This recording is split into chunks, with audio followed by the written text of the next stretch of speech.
Well, Lyndon, Ben, have the congratulatory messages stopped rolling in yet? A few days after those hundreds and double tons.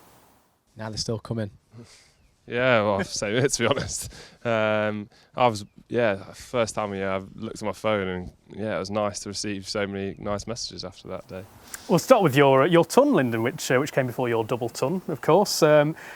In the moment, I love how you celebrated the end of each and every one of those 3 runs that you scored to get to the ton. What were your emotions in that moment as you got over the line? Yeah, people have said that. Why did you give a fist bump every run? To be honest, I thought it was only going to be 1, and it just kept going. So obviously, naturally, it just happened. But yeah, obviously, absolutely elated.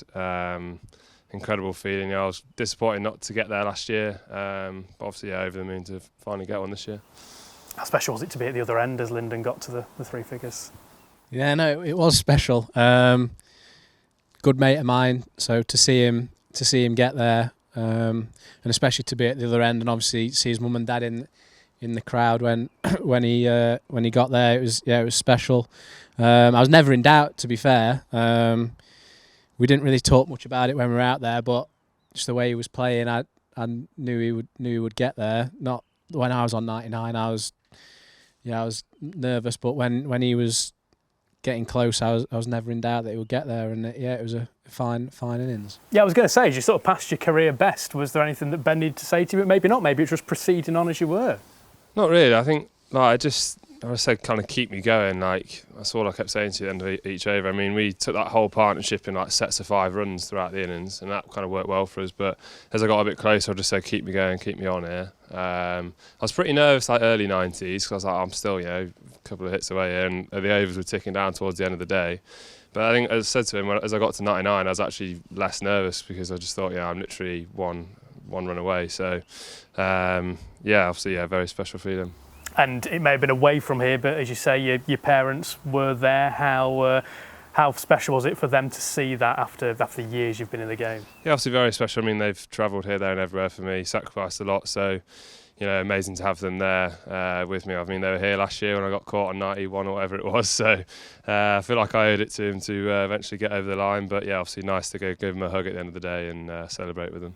When it came to day 3, Ben, you just sort of carried on. I know Dane Patterson in the dressing room afterwards talked about you keeping going the day after, and then that's the way it went. What was your mindset when you set out there on day 3?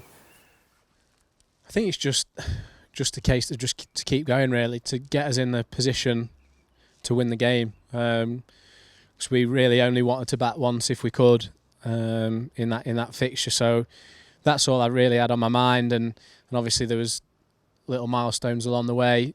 Samit texted me the night before and said, "Don't give it away.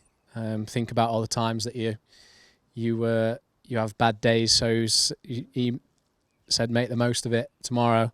So that was all. That was in my mind as well. The words from him from the night before, and I just felt like if I could stay out there for as long as possible with the lads that come in around me, that we would get ourselves into a position to push it home. And Jimmy come out and get that 30. I thought that sort of partnership of 70 that we put on was crucial in making sure that we took the momentum from our batting innings into the bowling, and obviously the rest right from there. Did your mindset change as you sort of went through the innings in any way? Because I suppose when you two came together, there's still plenty of work to be done, and a couple of wickets had just gone down, and then things obviously change as the day goes on. Not really, no. I think he got 100, then got out. I think it was just a case of me sort of carrying on at the tempo that I had done. Obviously, we still had 6 wickets in hand, so I had plenty of time. The only really when I changed was when Dane came out at the end, because I didn't know what was going to happen. So yeah, it was just a case of making sure me and him got our plans right about who was going to face what bowling and that. But yeah, it's the best he's batted in 2 years. That's 7 not out. So nice to see him get a few out the middle. Got the 6 at Northants. Oh yeah. That's pretty special. Yeah. But as an opener as well, how should it mean to you to carry your bat and be out there? It's a strong physical effort, and I suppose a statement as an opening bat to carry your way through the innings. Well, apparently when I did the interview after the game, Dave Bracegill said it didn't count as carrying my bat because we declared.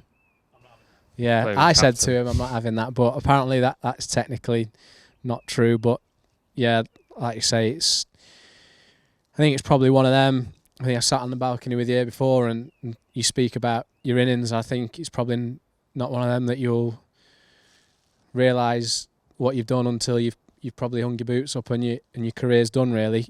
Because like I say, we're in the moment now, and you're playing, and we'll be back out there again in a couple of days. So yeah, I think it's probably not one of those that you'll realise what the achievement is until you look back in a couple of years. And did you collaborate on your celebratory Instagram posts? Because there's quite a similarity in the wording there. I think he copied me, that's why. I actually wrote mine out on the bus on the way back and was ready. Whatever. And then he pretty much And then posted it before. who went on first? Yeah, well, So you copied me. That's not my issue, is it? And what was the same word? Oh, I put over the moon, didn't I? And you put over the moon.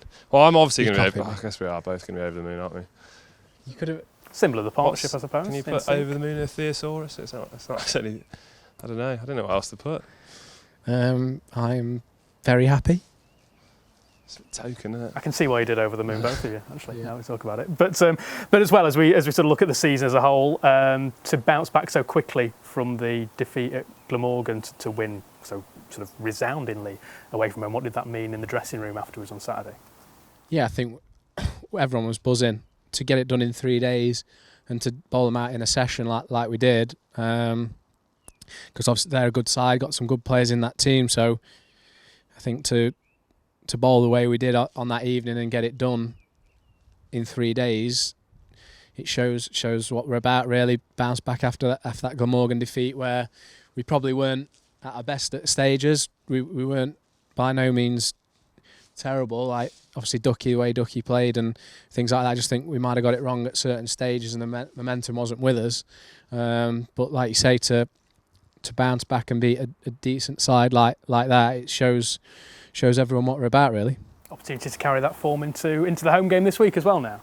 Yeah, definitely. I mean, obviously missing out against Glamorgan, but I'm excited to be back and playing here. Obviously on wickets we know. Obviously that was one thing I think we did really well in Durham. We adapted to a very different pitch to what we get here.